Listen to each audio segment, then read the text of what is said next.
नमस्कार साथियों, आज आया है यूपी बोर्ड का रिजल्ट और मैं इस वीडियो के माध्यम से मिलवाने वाला हूं ऐसे होनहार छात्र छात्राओं से जिन्होंने जिले में और स्टेट में स्थान प्राप्त कर अपने क्षेत्र का, अपने परिवार का और अपने विद्यालय का नाम रोशन किया है। चलिए मिलते हैं ऐसी एक मेहनती बच्ची से जिसने जिले में स्थान प्राप्त किया है। बेटा, आपका नाम क्या है? मेरा नाम सांची विश्नोई है। आपके पापा का क्या नाम है और पापा का व्यवसाय क्या है? मेरे पापा का नाम मिस्टर दीपक कुमार है और वो दयानंद में टीचर हैं। दयानंद मतलब पूरा आप नाम बताइए। महर्षि दयानंद इंटर कॉलेज में टीचर हैं साइंस के। साइंस पढ़ाते हैं, बहुत बढ़िया।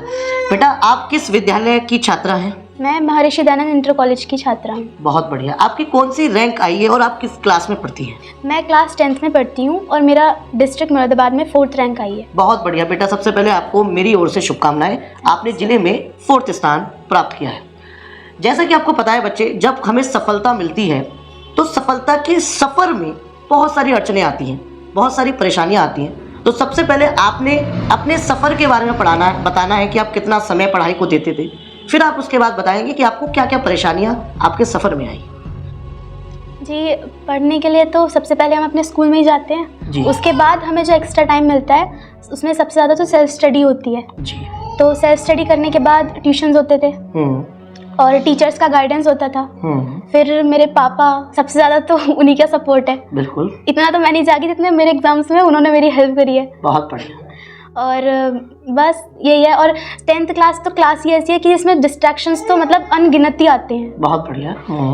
तो इसमें बस ये है कि आपको बस अपने गोल को, सिर्फ अपने गोल पे ही फोकस करना है। बहुत बढ़िया। बच्ची जैसे कि बता रही है कि डिस्ट्रैक्शंस बहुत आते हैं, फोकस हमें अपने गोल पर करना है। तो मैं ये जानना चाहूँगा और दर्शकों को बताना चाहूँगा कि आप कितना समय, एग्जैक्टली टाइम पूछा जा रहा है कि कितना समय आप पढ़ाई को दिया करते थे। ईच सब्जेक्ट की बात करें या टोटल ड्यूरेशन की बात करें, वो आप हमारे दर्शकों को बताइएगा। मैं सच बताऊं तो मुझसे लगातार बैठ के तो कभी नहीं पढ़ा गया। अच्छा। मैं हमेशा पोमोड्रोमो टेक्निक होती है, हमेशा मैंने उसका यूज़ करा है। 25 मिनट्स पढ़ के 10 मिनट का रेस्ट, फिर 25 मिनट्स पढ़ के 10 मिनट का रेस्ट। अब उस 10 मिनट के रेस्ट में आप चाहे कुछ भी करो, उठ के पानी पी लो, फ्रेश हो जाओ, घर में किसी से बात कर लो, फ़ोन चला लो, वो कुछ भी हो, बस लगातार। और सब्जेक्ट मेरा हमेशा मूड पे डिपेंड करता था। अच्छा। जो मेरा मन करेगा मैं वही पढ़ती थी। अच्छा। अपना स्कूल का होमवर्क करने के बाद जब भी अगर मेरा मैथ्स पढ़ने का मन करा तो मैंने मैथ्स पढ़ा। अच्छा। साइंस का मन करा तो मैंने साइंस पढ़ा। बहुत बढ़िया। बच्ची ने जैसा कि बताया कि वो 25-25 मिनट लगातार स्टडी नहीं करती थी। 25 मिनट्स पढ़ने के बाद एक 5 से 10 मिनट का गैप लिया करती थी जिससे वो रिक्रिएशन कर सके। मुझे काफ़ी अलग जवाब मिला क्योंकि मैंने बहुत सारे इंटरव्यू आज रिकॉर्ड किए, तो आपका एक यूनिक जवाब है, ये एक एप्रिशिएबल है। चलिए अब मैं जानना चाहूँगा, देखिए स्कूल एक बहुत अहम भूमिका निभाता है क्योंकि बच्चे के कैरियर डेवलपमेंट में सबसे ज़्यादा समय स्कूल में बिताया जाता है।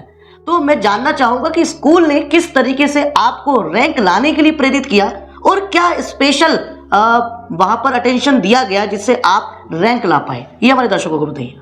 स्कूल में सबसे पहले तो सारे टीचर्स ने यह आश्वासन दिया था कि हम उन्हें कभी भी कॉल कर सकते हैं, कोई भी डाउट हो। देवर 24/7 अवेलेबल फॉर अस। मतलब कभी भी कोई भी डाउट हो, किसी भी टीचर को कॉल कर लो, वो एकदम हाजिर रहते थे और हमारे डाउट्स क्लियर करते थे। स्कूल में भी अगर हमें क्लास में कुछ समझ नहीं आया तो हम ब्रेक पीरियड में जाके या पीरियड के एकदम बाद भी उनसे कुछ भी पूछ लेते थे। कुछ होता है कि टीचर्स थोड़े गुस्सा हो जाते हैं कि हमने अभी तो समझाया है, लेकिन ऐसा कुछ नहीं था। अच्छा। वो एक तो अप्रिशिएट बहुत करते थे, मोटिवेशन हमेशा देते थे। और प्रिंसिपल सर तो हमेशा ही मतलब कभी भी जैसे कोई टीचर डिमोटिवेट करता भी था तो वो उसको डांट देते थे। अच्छा। कि ऐसे बच्चे को मत डिमोटिवेट करो। बहुत बढ़िया, बहुत बढ़िया। बच्ची ने ये दो बातें बहुत अच्छी कही।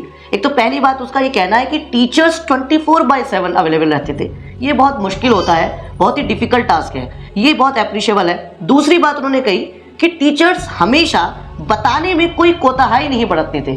आप एक बार पूछो, 2 बार पूछो, 4 बार पूछो। इवन प्रिंसिपल सर जो इनके विद्यालय के मिस्टर प्रिंसिपल हैं, वो बच्चों को बहुत मोटिवेट किया करते थे। बहुत बढ़िया, शानदार जवाब। देखिए ये प्रश्न जो मैं अगला पूछ रहा हूँ, ये एक इसलिए भी खास हो जाता है क्योंकि आपके घर में खुद आपके पिता एक शिक्षक हैं और एक बेहतरीन शिक्षक है क्योंकि उनको आपके जो इंटरव्यू ले रहे हैं उनको भी पढ़ाया है। तो मेरे को बहुत मार पड़ी है, डांट पड़ी है और शायद वो डांट और मार की वजह से मैं आपका इंटरव्यू भी ले पा रहा हूँ। तो मैं जानना चाहूँगा कि जब सफ़र लेकर जाता है आगे सफलता की ओर, तो उस रास्ते में, सफ़र में कुछ लोग या फिर कुछ ग्रुप ऑफ पीपल ऐसे हो जाते हैं जो आपके सफ़र को आसान बनाते हैं या फिर कंधे से कंधे मिलाकर चलते हैं जी। तो आप उसमें किसका नाम यहाँ पर हमारे वीडियो में देना चाहते हैं? सबसे पहले तो फर्स्ट मेरे पापा हैं। Very good. वो मतलब हमेशा मुझे कोई भी दिक्कत होती है सबसे पहले वो तैयार रहते थे। Very good. और मेरे फैमिली मेंबर्स उन्होंने भी हमेशा कोऑपरेट ही किया है। लाइक होता है कि घर में टीवी चला लिया, पढ़ने में दिक्कत होती है, ऐसा नहीं। मैं वो एक बार बोलती थी बस कि अभी बंद कर दो तो सब बंद। अच्छा। कि मतलब वो हमेशा कोऑपरेट करते थे यानी कि आपने घर वालों को एंटरटेनमेंट नहीं दिया? नहीं वो करते थे। अच्छा। अब मैं अलग आ जाती थी कभी कभी। अच्छा, अलग। और सबसे और उससे भी ज्यादा विवस्वत सर हैं। हाँ। और मेरे जीजू हैं। हाँ। वो भी मुझे छोटे छोटे डाउट्स में हमेशा हेल्प करते थे। हाँ। मतलब वो एक टॉपिक को इतने अच्छे से समझा देते थे कि वो मुझे बाय हार्ट हो जाता था एक बार में। Very good. कि एक बार में उन्होंने बोला और मुझे समझ में आ गया, इस तरह से वो समझाने की कोशिश करते थे। बहुत बढ़िया। बच्ची ने यहाँ पर सबसे पहला नाम लिया है अपने पिताश्री का, जिन्होंने इस बच्ची को रैंक लाने में हर सुई से लेकर हाथी तक की सारी मदद की है। दूसरा, इन्होंने अपने जीजा जी का नाम लिया है, तो मैं चाहता हूँ उनका नाम आप लें, प्रॉपर नाम लें, ताकि दर्शकों को पता चले। उनका नाम है मिस्टर शुभम बिश्नोई। मिस्टर शुभम बिश्नोई। और तीसरा नाम इन्होंने लिया अपने टीचर का, जिनका नाम है विवस्वत सर। बहुत बढ़िया, शानदार जवाब। चलिए अब मैं एक चटपटा क्वेश्चन पूछता हूँ, क्योंकि ये चटपटा इसलिए भी है क्योंकि ये जितना आसान प्रश्न लग रहा है ये इतना आसान है नहीं। इसलिए मोबाइल एक बहुत ही महत्वपूर्ण भूमिका बच्चे के जीवन में निभाता है। इससे कुछ बच्चे संवरते हैं, कुछ बच्चे बिगड़ते हैं। आपको क्या लगता है कि आपकी लाइफ में मोबाइल ने किस तरीके की भूमिका निभाई?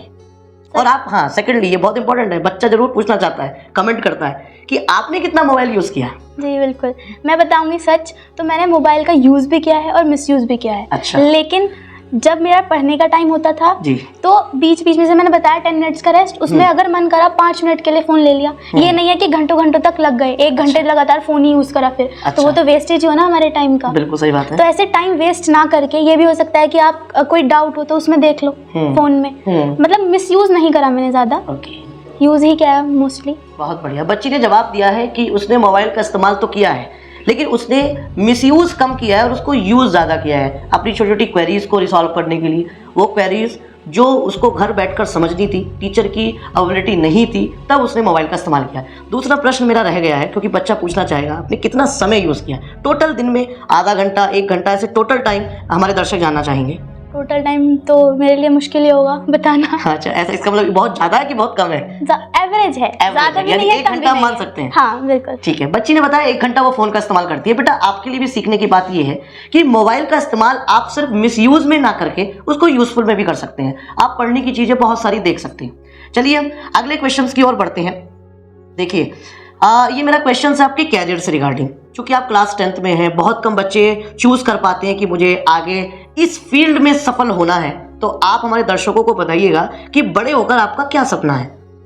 सपना फिलहाल तो मेरा बस एक ही है कि अभी मैं 11th में पढ़ रही हूँ और अभी मेरा 12th है। ठीक है। मुझे कहीं भी कॉम्पिटिटिव एग्जाम में जाना होगा तो सबसे मेन पढ़ाई 11th और 12th की ही होती है।